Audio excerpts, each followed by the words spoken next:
श्री राम कृष्ण वचनामृत के अगले भाग को प्रारंभ करते हैं। एक साधक श्री राम कृष्ण से पूछते हैं कि आप कहते हैं कि संसार में अनासक्त होकर कर्म करना चाहिए, परंतु कार्य के निर्वाह के लिए संसार में कितने ही अनुचित काम करने पड़ते हैं। कोई पाप कर्म कर रहा है, कोई पुण्य कर्म। यह सब क्या पहले के कर्मों का फल है? क्या यह करते ही रहना होगा? श्री राम कृष्ण समझाते हैं, कर्म कब तक है? जब तक उन्हें प्राप्त न कर सको। उन्हें प्राप्त कर लेने पर सब चले जाते हैं। तब पाप पुण्य के पार जाया जाता है। फल आ जाने पर फूल चला जाता है। फूल दिख पड़ता है फल होने के लिए। संध्यादि कर्म कितने दिन के लिए? जितने दिन तक ईश्वर का नाम स्मरण करते हुए रोमांच न हो जाए, आंखों से आंसू न आ जाएं। ये सब अवस्थाएं ईश्वर प्राप्ति के लक्षण हैं। ईश्वर पर शुद्धा भक्ति प्राप्त करने के लक्षण हैं। उन्हें जान लेने पर मनुष्य पाप और पुण्य दोनों के परे चला जाता है। राम प्रसाद ने कहा है, भुक्ति और मुक्ति को मैं मस्तक पर धारण करता हूं और काली ब्रह्म है, यह मर्म जानकर धर्मा धर्म को मैंने छोड़ ही दिया है। तो उनकी ओर जितना बढ़ोगे उतना ही वे कर्म घटा देंगे। गृहस्थ की बहू गर्भवती होने पर उसकी सास धीरे धीरे उसका काम घटा देती है। जब 10वां महीना होता है तब बिल्कुल काम घटा दिया जाता है। बच्चा हो जाने पर वह उसी को लेकर व्यस्त रहती है, उसी को लेकर आनंद करती है। भक्त कहता है, महाराज संसार में रहते हुए उनकी ओर जाना बड़ा कठिन लगता है। श्री रामकृष्ण कहते हैं, क्यों? अभ्यास योग है। उस देश में बढ़ई की औरतें चिवड़ा बेचती हैं। वे कितनी और ध्यान देकर कितने काम संभालती हैं। सुनो, एक तो ढेंकी चल रही है, हाथ से वह धान सरका रही है और एक हाथ से बच्चे को गोद में लेकर दूध पिला रही है। ऊपर के जो खरीदार हैं उनसे मोल तोल कर रही है। इधर ढेंकी का काम भी चल रहा है। खरीदार से कहती है, तो तुम्हारे ऊपर जो बाकी पैसे हैं वे सब दे जाना, तब और चीज ले जाना। देखो, लड़के को दूध पिलाना, ढेंकी चल रही है, उसमें धान सरकाना और कूटे हुए धान निकालना और इधर खरीदार के साथ बातचीत करना, ये सब एक साथ कर रही है। इसे ही अभ्यास योग कहते हैं। परंतु उसका 15 आना मन ढेंकी पर लगा हुआ है, क्योंकि कहीं ऐसा ना हो कि ढेंकी हाथ पर गिर जाए। और 1 आना मन लड़के को दूध पिलाने पर और खरीदार से बातचीत करने में है। इसी तरह जो लोग संसार में हैं उन्हें 15 आना मन ईश्वर को देना चाहिए। न देने से सर्वनाश हो जाएगा, काल के हाथ पड़ना होगा और 1 आने से दूसरे काम कर लो। ज्ञान हो जाने पर संसार में रहा जा सकता है, परंतु पहले तो ज्ञान लाभ करना चाहिए ना। संसार रूपी जल में मन रूपी दूध रखने पर दोनों मिल जाएंगे।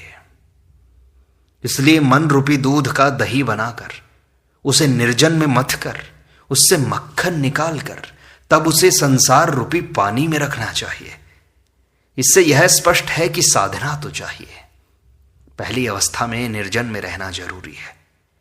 पीपल का पेड़ जब छोटा रहता है तब उसके चारों ओर घेरा लगाना पड़ता है, नहीं तो बकरे और गौएं उसे चर जाती हैं।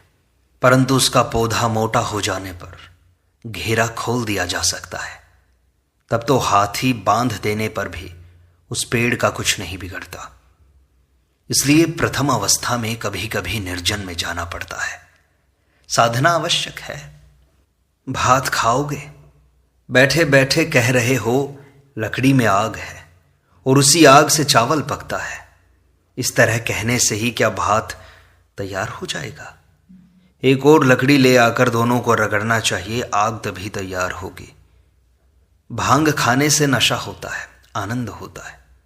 न तुमने खाया न कुछ किया, बैठे बैठे केवल भांग भांग ऐसे चिल्ला रहे हो। क्या इससे कभी नशा या आनंद होगा भी? भला बताओ तो। पढ़ना लिखना चाहे लाख सीखो, ईश्वर पर भक्ति हुए बिना, उन्हें प्राप्त करने की इच्छा हुए बिना सब मिथ्या है। केवल पंडित है, परंतु यदि विवेक वैराग्य नहीं है तो उसकी दृष्टि कामिनी कांचन पर अवश्य रहेगी। गिद्ध बहुत ऊंचे उठते हैं, परंतु उनकी दृष्टि मरघट पर ही रहती है। जिस विद्या के प्राप्त करने पर मनुष्य उन्हें पा सकता है, वही तो यथार्थ विद्या है और सब मिथ्या है। अच्छा, ईश्वर के संबंध में तुम्हारी क्या धारणा है? भक्त कहता है, जी अभी तो इतना बोध हुआ है कि कोई एक ज्ञानमय पुरुष है। उनकी सृष्टि देखने पर उनके ज्ञान का परिचय हमें मिलता है। एक बात कहता हूं, जिन देशों में सर्दी अधिक होती है, वहां मछलियों और दूसरे जल जंतुओं को बचा रखने के लिए ईश्वर ने यह कुशलता दिखाई है कि जितना ही अधिक जाड़ा पड़ता है उतना ही पानी सिमटता जाता है।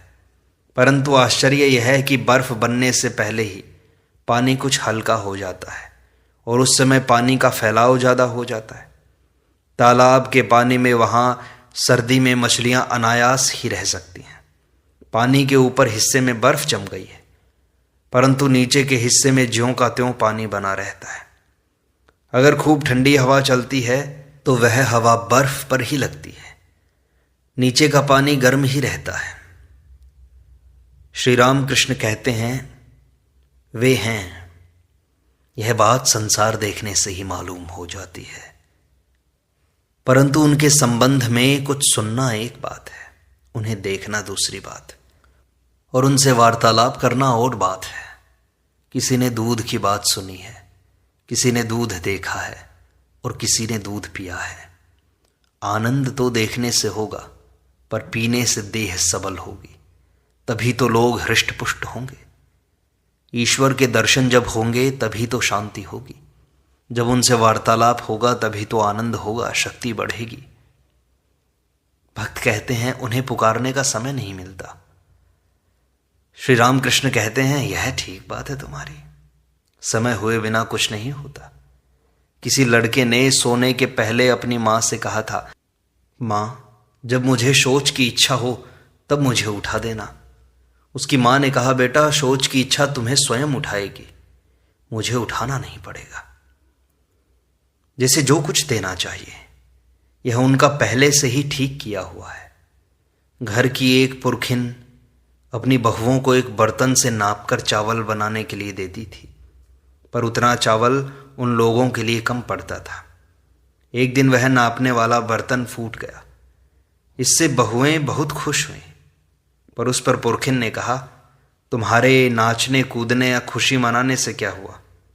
मैं चावल अपनी मुट्ठी से नाप सकती हूं, मुझे अंदाजा मालूम है। तुम क्या करोगे पूछते हो? उनके श्री चरणों में सब कुछ समर्पित कर दो, उन्हें आम मुख्तियारी दे दो, वे जो कुछ अच्छा समझे करें। बड़े आदमी पर अगर भार दे दिया जाए तो वह कभी बुराई नहीं कर सकता। साधना की भी आवश्यकता है, परंतु साधक दो तरह के होते हैं। एक तरह के साधकों का स्वभाव बंदर के बच्चे जैसा होता है, दूसरे तरह के साधक का बिल्ली के बच्चे जैसा।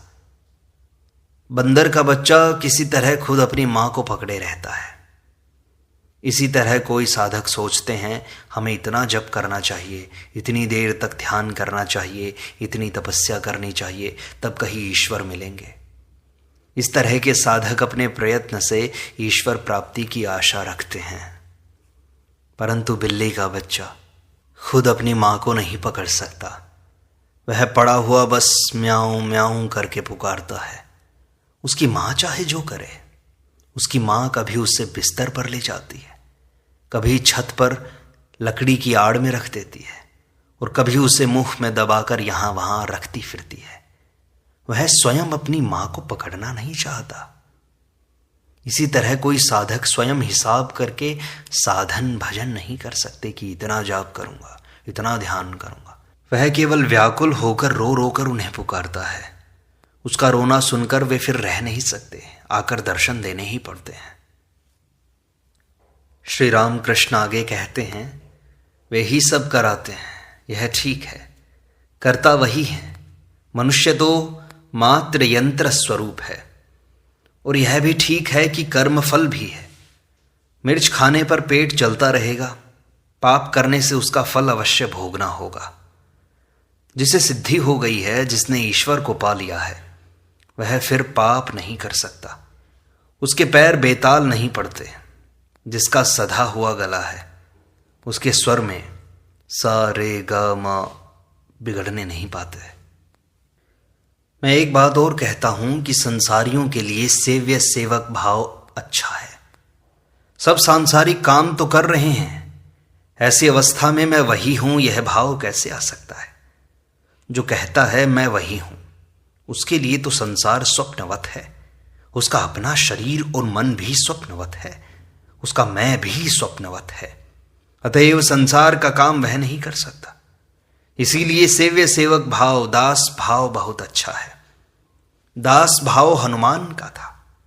श्री राम से हनुमान ने कहा था, राम कभी तो मैं सोचता हूं तुम पूर्ण हो, मैं अंश हूं, तुम प्रभु हो, मैं दास हूं, और जब तत्व का ज्ञान हो जाता है तब देखता हूं मैं ही तुम हूं और तुम ही मैं है। तत्व ज्ञान के समय सोहम हो सकता है, परंतु वह दूर की बात है। श्री रामकृष्ण आगे कहते हैं कि अच्छा, तुम्हें साकार पसंद है या निराकार? बात यह है कि जो निराकार है वही साकार भी है। भक्त की आंखों को वे साकार रूप से दर्शन देते हैं। जैसे अनंत जल राशि, महासमुद्र, जिसका न ओर है न कोई छोर, उसी जल में कहीं कहीं बर्फ जम गई है। ज्यादा ठंडक पहुंचने पर पानी जमकर बर्फ हो जाता है। उसी तरह भक्ति हिम द्वारा साकार रूप के दर्शन होते हैं।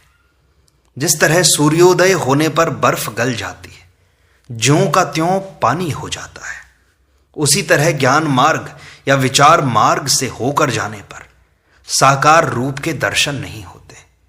फिर तो सब निराकार ही निराकार दिखाई पड़ता है। ज्ञान सूर्योदय होने पर साकार बर्फ गल जाती है। परंतु देखो, जिसकी निराकार सत्ता है उसी की साकार भी तो है। अगले दिन एक वेदांतवादी साधु आए। उनसे श्री राम कृष्ण का वार्तालाप होने लगा। श्री राम कृष्ण उनसे कहते हैं, यह सब तुम्हें कैसा जान पड़ता है? साधु कहते हैं, यह सब स्वप्नवत है। श्री राम कृष्ण कहते हैं, ब्रह्म सत्य और संसार मिथ्या, यही ना? अच्छा जी, तो बताओ ब्रह्म कैसा है? साधु कहता है, शब्द ही ब्रह्म है, अनाहत शब्द। श्री राम कृष्ण कहते हैं, परंतु शब्द का प्रतिपाद्य भी तो एक है। क्यों जी, यही है ना? साधु कहता है, वही वाच्य है और वही वाचक भी है।